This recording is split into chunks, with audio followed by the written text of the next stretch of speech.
올해 3월 폐교된 서울의 한 고등학교. 학생들의 웃음소리로 한창 시끄러울 시간인데 고요하기만 합니다. 동네가 쩌렁쩌렁했었어요. 처음에는. 그랬는데 세월이 가면서 자꾸 사람이 줄어들어서 그러는지. 아이들 자체를 보기가 힘들어요. 아이들 자체, 어르신밖에 안 보여요. 학교가 문을 닫자 오가는 아이들이 줄어들고 주변 가게들까지 타격을 입고 문을 닫기 시작했습니다. 아이들의 웃음소리가 줄어든 곳은 또 있었는데요. 32년째 한자리에서 운영 중이라는 태권도장을 찾아가 봤습니다. 작년 같은 경우에는 거의 한 15명에서 20명 가까이 운영이 됐거든요. 이 시간대? 네. 부담 있고 하니까 됐을 때 그냥 종료하자. 폐업까지 고려한다는 사장님. 왜 아이들이 사라지고 있는 걸까요? 답은 합계 출산율에서 찾을 수 있었습니다. 출생률이 작년 0.72명까지 떨어진 건데요. 국가 비상사태라는 대한민국. 어느 정도로 심각한 상황인 걸까요? 이러한 숫자가 나타난 예가 없습니다. OECD 평균의 절반이고 200명의 인구가 25명으로 한 세대 반 만에 대체되는 수준이라고 생각하시면 돼요. 이미 우리 일상에서는 저출생으로 인한 파급 효과가 일어나고 있고요. 학생 수가 너무 줄어들어서 교육 현장에서 큰 위기를 겪고 있습니다. 실제로 서울시 초등학교 입학생이 올해 처음 5만 명대로 내려왔습니다. 이런 상황이 지속되면 어떤 문제가 발생하게 될까? 건강보험료라든가 또 세금이라든가 연금을 갖다가 수부할 수 있는 그런 세대는 많아지는데 이거 지불할 수 있는 그 세대는 훌쩍 줄어들다 보니까 쉽게 젊은 세대들이 부담이 엄청 늘어나게 됩니다. 그렇다면 출생률이 낮아지고 있는 이유는 무엇일까요? 청년들의 이야기를 들어봤습니다.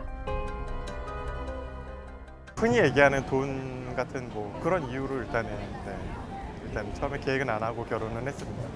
경제적인 것도 많이 힘들고 일하다 보면 시간 같은 게 많이 부족한 것 같아요. 육아휴직을 쓴다는 것 자체가 좀 부담이 되니까 저희 한국 사회적으로는 쓰기가 힘들 것 같아요. 육아휴직, 금전적 문제 등을 원인으로 꼽은 청년들. 해외도 우리나라처럼 출생률 문제를 겪은 나라들이 많았는데요. 그중에는 정부의 노력으로 출생률 반등에 성공한 나라도 있었습니다. 대표적으로 손꼽히는 나라는 바로 스웨덴. 합계 출산율 1.5명에서 2명에 가깝게 반등한 건데요. 부부 합산으로 총 480일의 육아휴직을 사용할 수 있고요. 무조건 90일을 사용해야 되는 의무가 있기 때문에 저희 남편이 90일을 사용하고 남은 일수 150일을 저에게 양도했거든요. 스웨덴은 양육의 부담을 줄이기 위해 육아휴직 제도에 특히 집중했다고 하는데 집에서 육아하는 것도 하나의 직업으로 인정을 해주기 때문에 저에게 매달 월급을 지급해줘요. 그 월급은 대략 한 75만 원 정도 되고요. 스웨덴은 아이가 12살이 될 때까지 육아휴직을 사용할 수 있는데요. 대학교까지 학비도 무료입니다. 교육에 대한 부담감이 전혀 없고 육아휴직도 언제든지 자유롭게 사용할 수 있다 보니 그래서 스웨덴은 출산율이 높은 게 아닐까 싶어요. 우리나라도 저출생 극복을 위해 3가지 분야의 새로운 정책을 마련했습니다. 어떤 내용이 담겼을까요? 그래서 우리가 특히 대표적인 것이 일가족 양립 제도죠. 일가족 양립 정책, 양육 지원의 경제적 지원 정책이라든가 보육 정책, 돌봄 정책 이렇게 이야기를 하고 있습니다. 첫 번째 과제는 일과 가정의 양립. 이를 위해 육아휴직 최대 급여를 인상하는 등의 방안을 마련하고 두 번째 과제인 교육, 돌봄을 위해서는 보육제도를 확대 실시하는 방안을 제시했습니다.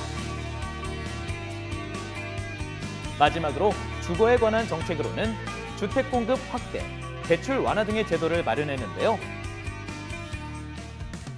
출생률 반등의 첫걸음이 될 새로운 정책들 꼼꼼히 살펴보고 나에게 맞는 정책을 잘 확인해야겠습니다.